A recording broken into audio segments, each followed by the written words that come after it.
നമസ്കാരം. ISRO ചാരക്കേസ് എന്നത് എന്തായിരുന്നുവെന്ന് ഇപ്പോൾ പൊതുജനത്തിനു മുൻപിൽ തെളിഞ്ഞിരിക്കുകയാണ്. എസ് വിജയൻ എന്ന പോലീസ് ഉദ്യോഗസ്ഥന്റെ ലൈംഗിക താല്പര്യത്തിന് മറിയം റഷീദ എന്ന മാലദ്വീപ് സ്വദേശിനി വഴങ്ങാതിരുന്നതാണ് ISRO ചാരക്കേസിന്റെ തുടക്കമെന്ന് CBI കുറ്റപത്രം പറയുമ്പോൾ സംസ്ഥാന സർക്കാരിനെതിരെയും ഉയരുന്നത് രൂക്ഷ വിമർശനമാണ്. വീഴ്ച വരുത്തിയ പോലീസ് ഉദ്യോഗസ്ഥരായ സിബി മാത്യൂസ്, KK ജോഷുവ, എസ് വിജയൻ എന്നിവർക്കെതിരെ നടപടിയെടുക്കണമെന്ന് കേരള സർക്കാരിനോട് ആവശ്യപ്പെട്ടിരുന്നതായും കുറ്റപത്രത്തിൽ പറയുന്നുണ്ട്. എന്നാൽ സർക്കാർ ചാരക്കേസ് വീണ്ടും അന്വേഷിക്കാനാണ് ഉത്തരവിട്ടത്. ആ ഉത്തരവാകട്ടെ സുപ്രീം കോടതി റദ്ദാക്കുകയും ചെയ്തു. എങ്കിലും ഉദ്യോഗസ്ഥർക്കെതിരെ അച്ചടക്ക നടപടി വേണ്ടെന്ന് സർക്കാർ തീരുമാനമാണ് വിമർശിക്കപ്പെടുന്നത്. നമ്പി നാരായണനെ അറസ്റ്റ് ചെയ്തത് DIG ആയിരുന്ന സിബി മാത്യൂസിന്റെ നിർദ്ദേശപ്രകാരമാണെന്ന് SIT അംഗമായിരുന്ന ജോഗേഷ് മൊഴി നൽകിയത് CBI ഉയർത്തിക്കാണിക്കുന്നു. നമ്പി നാരായണൻ ചെയ്ത കുറ്റം സംബന്ധിച്ച ഒരു തെളിവും തനിക്ക് ലഭിച്ചിരുന്നില്ലെന്നും ജോഗേഷ് മൊഴി നൽകിയിട്ടുണ്ട്. IB ഉദ്യോഗസ്ഥർ നമ്പി നാരായണനെ ചോദ്യം ചെയ്യുമ്പോൾ മുറിയിൽ പ്രവേശിക്കാൻ അനുവദിച്ചിരുന്നില്ലെന്നും ജോഗേഷ് വ്യക്തമാക്കി. നമ്പി നാരായണനെ ചോദ്യം ചെയ്ത റിപ്പോർട്ട് എഴുതിയത് ജോഗേഷ് ആണെന്നാണ് കേസ് ഡയറിയിൽ പറയുന്നത് അത്രയും. എന്നാൽ CBI ചോദ്യം ചെയ്യലിൽ ജോഗേഷ് ഇത് നിഷേധിക്കുകയാണ് ചെയ്തത്.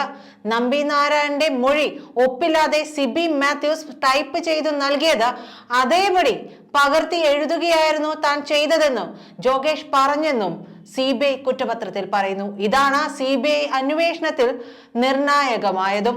മറിയം റഷീദയെ അനധികൃതമായി അറസ്റ്റ് ചെയ്തെന്നും പിന്നീട് അത് മറയ്ക്കാനായി കൂടുതൽ തെറ്റായ കാര്യങ്ങൾ ചെയ്യുകയായിരുന്നുവെന്നും കുറ്റപത്രത്തിൽ പറയുന്നു. Sibi Mathews, KK Joshua, RB Sreekumar, S Vijayan, PS Jayaprakash എന്നിവർ ഗൂഢാലോചന നടത്തി വ്യാജ രേഖകൾ തയ്യാറാക്കി അനധികൃത അറസ്റ്റുകൾ നടത്തി ഇരകളെ പീഡിപ്പിക്കുകയായിരുന്നുവെന്നും CBI കുറ്റപ്പെടുത്തുന്നുണ്ട്. മറിയം റഷീദയെ ലൈംഗികമായി പീഡിപ്പിക്കാനും S വിജയൻ ശ്രമിച്ചിരുന്നു. ഈ 4 പേരെയും IPC 120B, 167, 193, 323, 330, 342, 354 വകുപ്പുകൾ പ്രകാരം പ്രോസിക്യൂട്ട് ചെയ്യണമെന്നും CBI ആവശ്യപ്പെട്ടിരിക്കുന്നു. നമ്പി നാരായണന് 50 ലക്ഷം രൂപ നഷ്ടപരിഹാരം നൽകാൻ നിർദ്ദേശിച്ച കോടതി കേസിൽ അദ്ദേഹത്തെ കുടുക്കിയത് സംബന്ധിച്ച് അന്വേഷിക്കാൻ ജസ്റ്റിസ് DK ജെയിന്റെ നേതൃത്വത്തിൽ സമിതി തന്നെ രൂപീകരിച്ചു. സമിതിയുടെ റിപ്പോർട്ടിന്റെ അടിസ്ഥാനത്തിൽ സുപ്രീം കോടതി നിർദ്ദേശപ്രകാരമാണ് 2021 മെയ്യിൽ ഗൂഢാലോചന സംബന്ധിച്ച് കേസെടുത്തത്. കേരള പോലീസിലെ 7 ഉദ്യോഗസ്ഥരുടെയും 11 IB ഉദ്യോഗസ്ഥരുടെയും പേരിലാണ് കേസുള്ളത്. CBI നടത്തിയ അന്വേഷണത്തിൽ മാലദ്വീപ് സ്വദേശികളായ മറിയം റഷീദയും ഫൗസിയ ഹസനും തിരുവനന്തപുരത്ത് ഹോട്ടൽ സാമ്രാട്ടിൽ 1994 സെപ്റ്റംബർ 17 മുതൽ താമസിച്ചിരുന്നതായി കണ്ടെത്തി. വിസ കാലാവധി കഴിയാനിരുന്നതിനാൽ പോലീസ് കമ്മീഷണറുടെ ഓഫീസിലെത്തി സ്പെഷ്യൽ ബ്രാഞ്ച് CI S വിജയനെ കണ്ടു. ശ്രീലങ്കയിലേക്കുള്ള വിമാന ടിക്കറ്റും പാസ്പോർട്ടും വാങ്ങിവെച്ച വിജയൻ വീണ്ടും വരാൻ മറിയം റഷീദയോട് പറഞ്ഞു.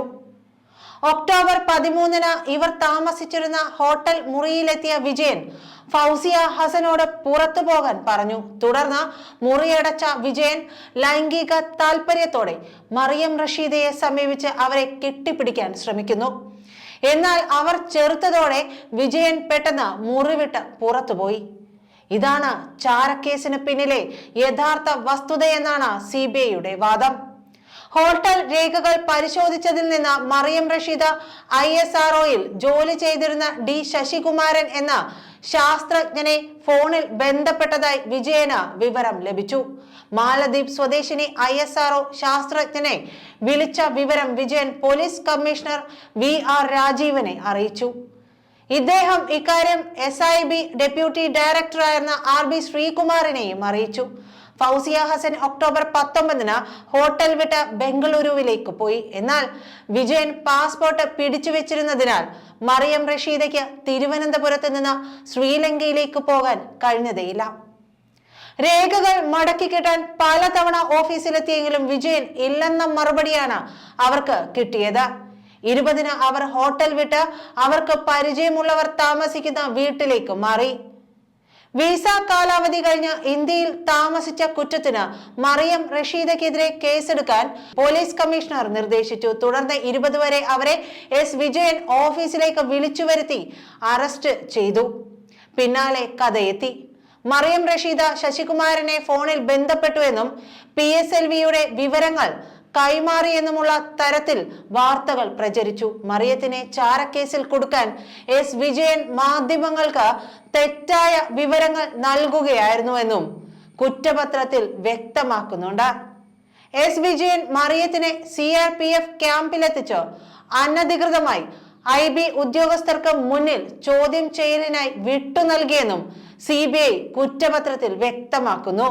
ചോദ്യം ചെയ്യലിനിടെ കുറ്റം സമ്മതിക്കാനായി പോലീസും IB ഉദ്യോഗസ്ഥരും മാനസികമായും ശാരീരികമായും ക്രൂരമായി പീഡിപ്പിച്ചുവെന്ന് നമ്പി നാരായണൻ, D ശശികുമാരൻ, മറിയം റഷീദ, ഫൗസിയ ഹസൻ എന്നിവർ പറഞ്ഞതായി CBI വ്യക്തമാക്കുന്നുണ്ട്. PS ജയപ്രകാശാണ് ക്രൂരമായി പീഡിപ്പിച്ചതെന്ന് നമ്പി നാരായണനും ശശികുമാരനും പറഞ്ഞു. നമ്പി നാരായണനെ കൂടുതൽ മർദ്ദിക്കരുതെന്ന് പോലീസുകാരോട് പറഞ്ഞതായി സാക്ഷിയായ ഡോക്ടർ V സുകുമാരൻ മൊഴി നൽകിയിട്ടുണ്ട്. എന്നാൽ മെഡിക്കൽ റിപ്പോർട്ടുകൾ മനഃപൂർവ്വം പൂഴ്ത്തിവെക്കുകയാണ് കേരള പോലീസ് ചെയ്തതെന്നും CBI കുറ്റപ്പെടുത്തുന്നു. സിബി മാത്യൂസിന്റെ നിർദ്ദേശപ്രകാരം KK ജോഷുവയാണ് തെറ്റായ കേസ് രേഖകൾ തയ്യാറാക്കിയതെന്നും CBI കുറ്റപത്രത്തിൽ പറയുന്നുണ്ട്. RB ശ്രീകുമാറിന്റെ നിർദ്ദേശമനുസരിച്ചാണ് SIBയിലെ ഉദ്യോഗസ്ഥർ ചോദ്യം ചെയ്തതെന്ന് D ശശികുമാരൻ CBIക്ക് മൊഴി നൽകുകയും ചെയ്തു. നന്ദി.